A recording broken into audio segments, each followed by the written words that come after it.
Adults, or more specifically parents, never believe you when you're a kid. My parents, alcoholics. Perhaps not, or at least not in the traditional sense of the word. They drink excessively while maintaining working lives. They drink to cope. Cope with what? Me, probably. I was the good old problem child. Not the everyday hell-raising problem child.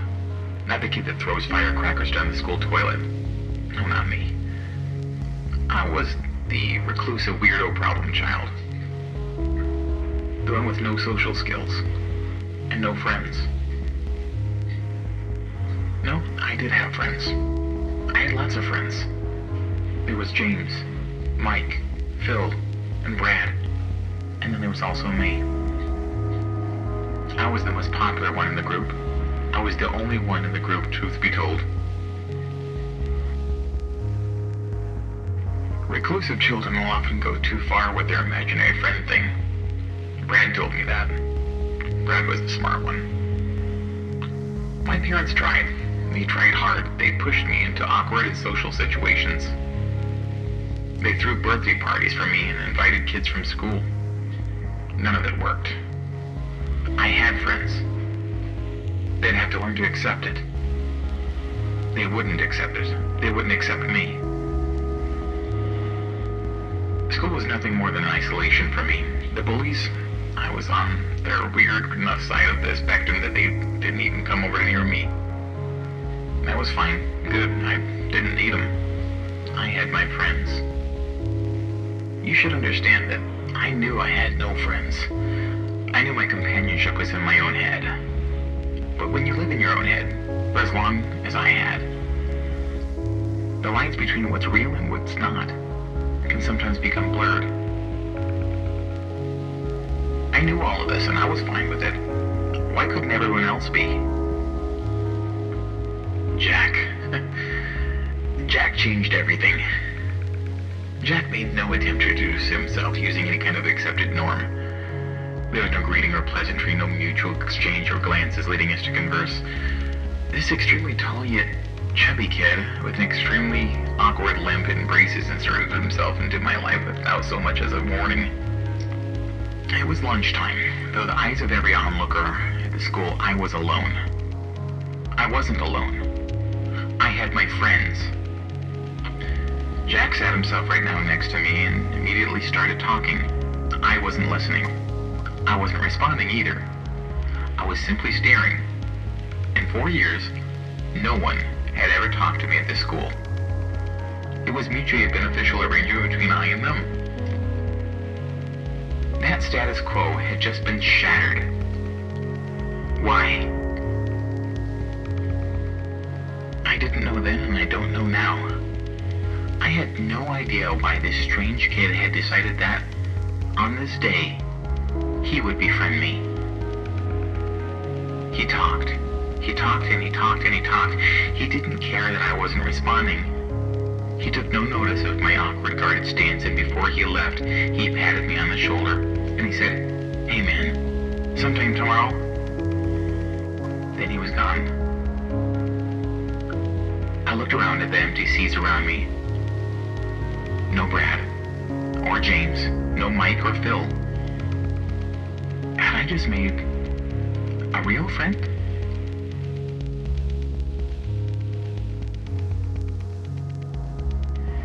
Over the next week or so, Jack joined me in the same way every day.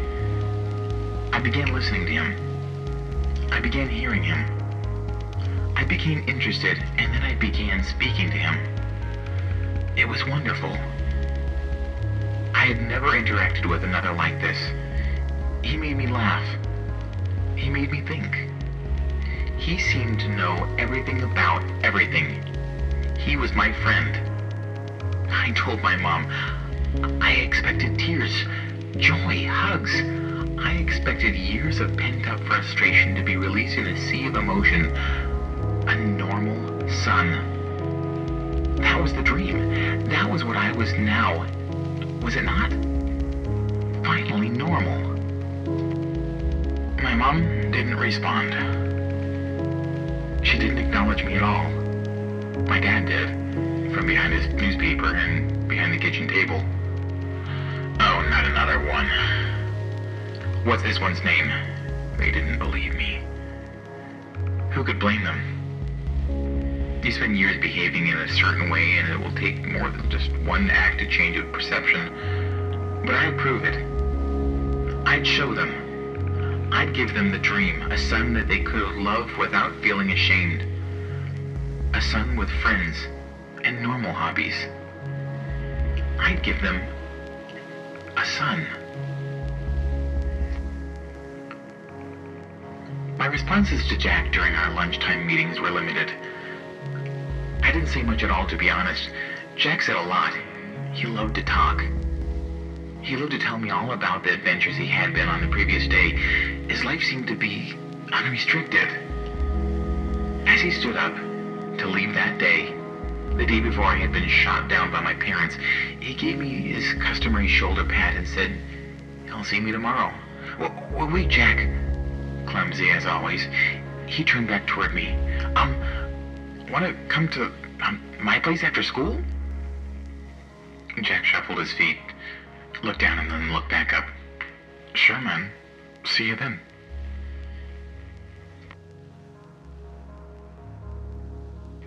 I told my mom to set 4 plates. Excitement, a feeling I had only experienced briefly on special occasions. This was full-on, sustained, blissful excitement that only a child could feel. My friend was coming over. I was normal.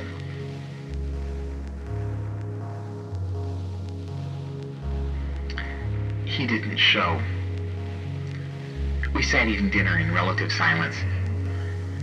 Is your friend enjoying his dinner? I couldn't blame my dad. I just didn't respond. I went to bed early that night. I felt angry. More angry than I had ever felt.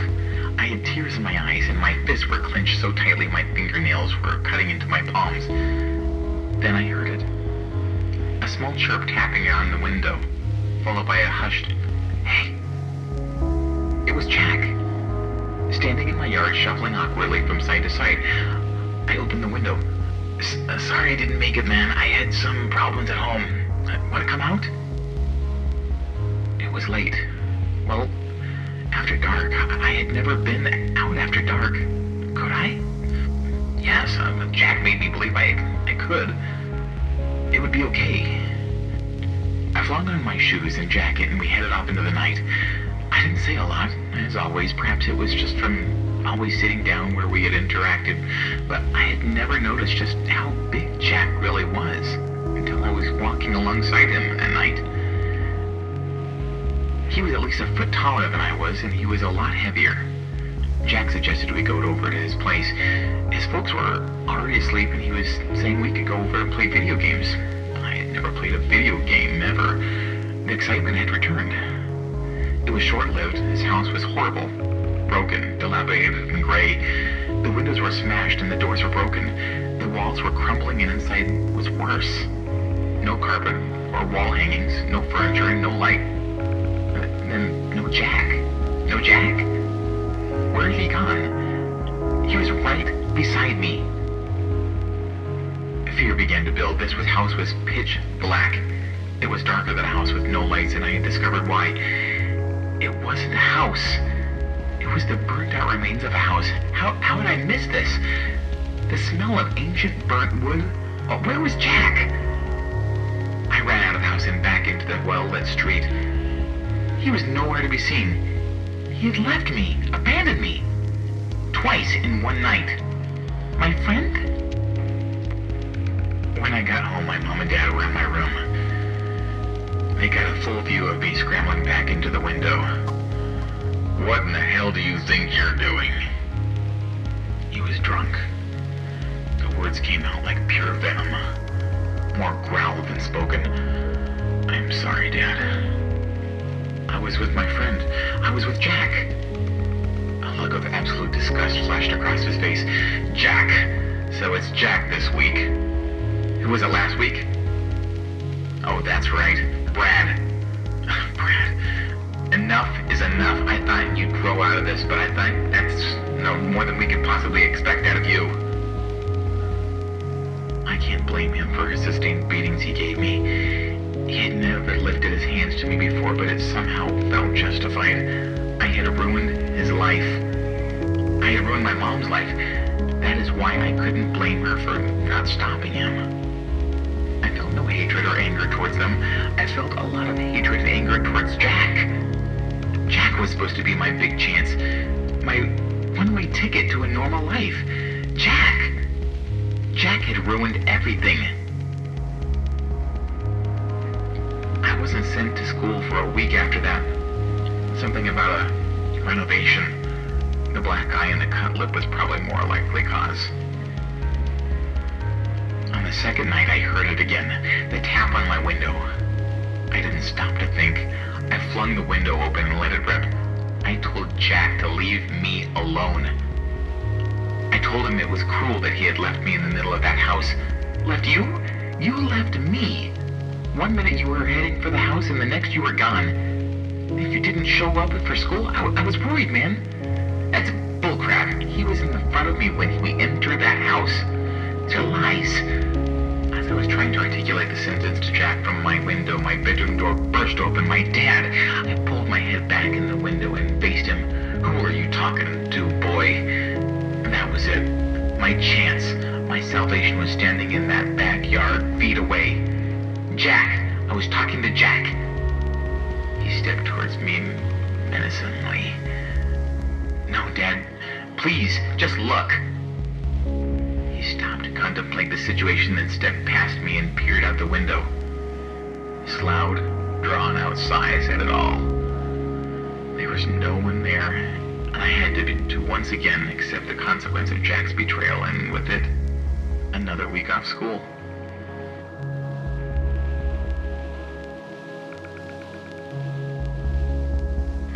They say everyone has a breaking point, don't they? That night I reached mine. All I needed was one more visit from Jack, and I didn't have to wait long. 2 nights later, I heard the tap. This time, I was smart. This time, I climbed out the window without saying a word. Jack greeted me in his usual enthusiastic manner, a fear I didn't return. I led the way this time, and Jack followed. He didn't bother asking if we had a destination. He just blindly followed and talked. Talk. We entered the woods, and Jack had told me stories about these woods, about an old cabin he loved exploring. I was shivering now. It wasn't even that cold. Jack noticed. Here, man, I don't even need it. I'm okay. His jacket felt warm and familiar as I slung it over my shoulders. Jack wasn't lying. There was a cabin out here. Old, deserted, perfect. We entered, and Jack started running from one room to the next. He definitely knew this place, and in that moment, so did I. I stayed where I was. Jack came hurtling into the room. You gotta see this, man. I didn't move. He knew there was something wrong. He was right. All I could think about, as I raised the large metal bar over my head, was how he had done this to himself. If only he hadn't let me down.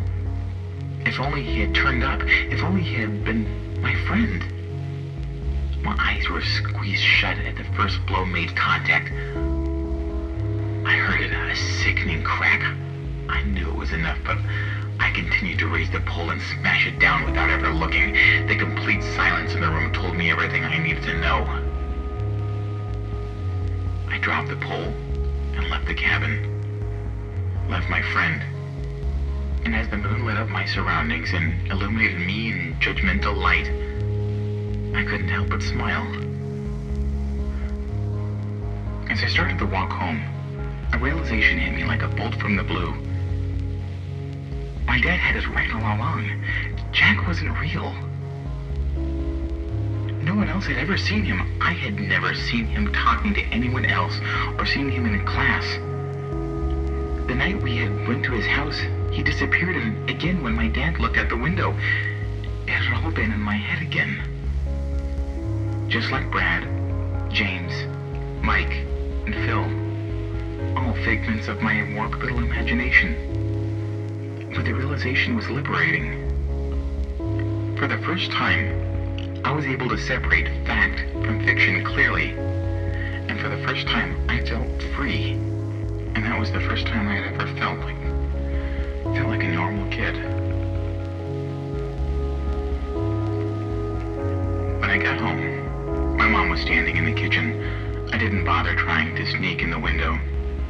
I felt different now. I was unafraid. I expected the shouting and I expected the beating, but neither came. My dad didn't even bother coming out of the living room, and my mom looked at me and continued doing the dishes. I walked into the kitchen and sat down at the table. After an extended period of silence, my mom finally spoke to me. "You don't need to tell me where you went. It's okay. I know we haven't helped you, and I'm very sorry, son. Your dad is too." My mom hugged me tighter than she has ever had, and I had felt a feeling, a familiar acceptance. Was this the friend I had been looking for all along? Perhaps. My mom let me go and smiled at me warmly. "Get yourself to bed now, son." I stood up and smiled back, then turned to leave. "Oh, and son, before you go..." She had a confused look on her face as I turned back to face her. "Where did you get that jacket? It's much too big for you."